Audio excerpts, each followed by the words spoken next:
I've actually been asked to share a little bit about my testimony with you guys tonight. I've been at Faith Camp for, was it 8 years, honey? Nearly 10 years, 10 years, oh, whatever. I've been here a long time, anyway. I'm sort of a fossil here at Faith Camp, part of the scenery.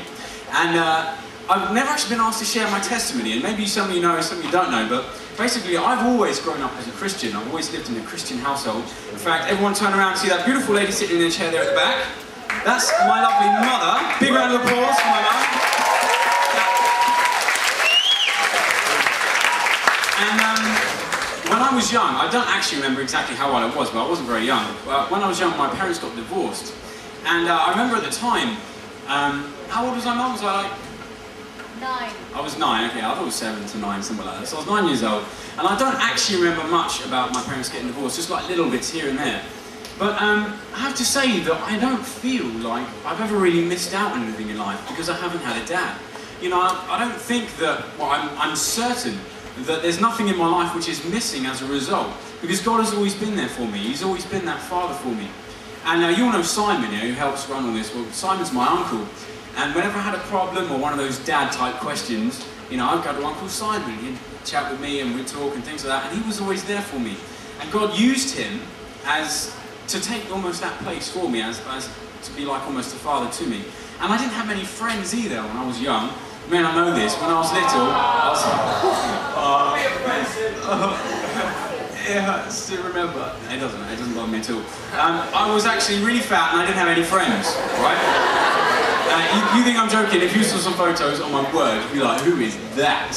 Because it doesn't look like me. Anyway. I didn't have any friends, and that really upset me, and I used to pray to God, you know, Lord, I really want to have some friends. You know, I felt a bit like Paul, I had no friends. That's not true. I pick on Paul because he's so massive, he can have me, so I just like joking around with him. He's got loads of friends. In fact, Paul is one of my really, really good friends.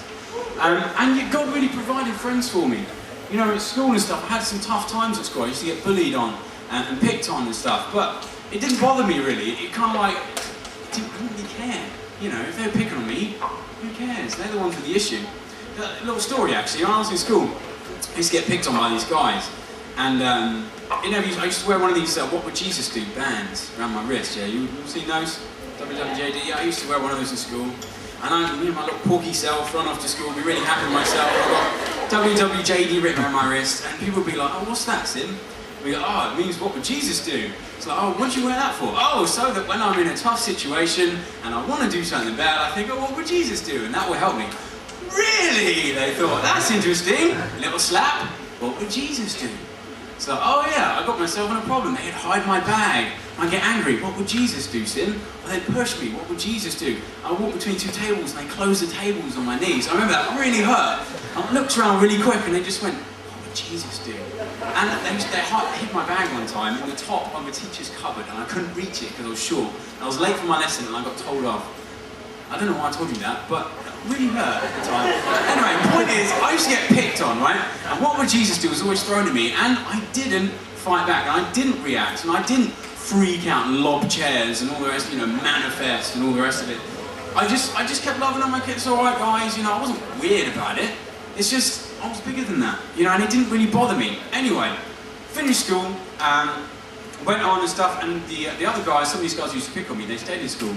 And a couple of years later, literally 2 years later, I hadn't seen him in 2 years, I was walking down the beach, and because we live in a lovely little part of Britain that has a beach, and all these guys were sitting outside in a pub courtyard, pub garden, and they're actually getting a little bit tipsy because they've just finished their A-levels, they're really, really happy. And they saw me, they're like, oh, Sim, come over here. So I went over, I was happy to see them, I was like, hey guys, how you doing? I haven't seen you in ages. And they had some other people with them, and they were a little bit gone, so when people are slightly drunk, they kind of are very, very honest about certain things. And they said to their mate, like, oh mate, you should see this guy. This guy, we used to give him loads and loads of hassle in school. We used to give him loads of grief, but he never did anything back. He was really, really cool about it. He was really sound. And then he turned to me like, so Sim, you still going to church? I said, yeah. And they go, oh, that's really interesting. And they started asking me all these questions about the Bible and about God. I didn't have to do anything. But because I'd been in school and because I'd been a light there, because I'd been open about being a Christian and because I'd lived that life and I hadn't got into loads of trouble and I hadn't started fights and I hadn't fought back, you know, they'd seen those things. And when I was in school, I never saw the fruit of that really. But 2 years later, I really saw the fruit. And that's been a testimony in my life, where I know that the things you do in school, guys, people see that. People realise, they know that you're different. They're watching. That's why they were doing all that stuff to me. They were watching, they were testing. They wanted to see if what I had was just lip service, or if it was real, if it was reality. And it was truth, and they could see that in me, that it was truth, that I really believed what I stood up for. And it gave me an opportunity to share with them, to speak to them, to open the Bible up with them. So that's kind of my testimony. Since then, God's blessed me. I choose to live my life for Him because I personally don't see the point in living for anything else. Live for the best thing, why not? And He's rewarded me with a beautiful wife here, the lovely Holly, who you probably know, in case you don't. She was up here doing the Follow-the-Leader thing.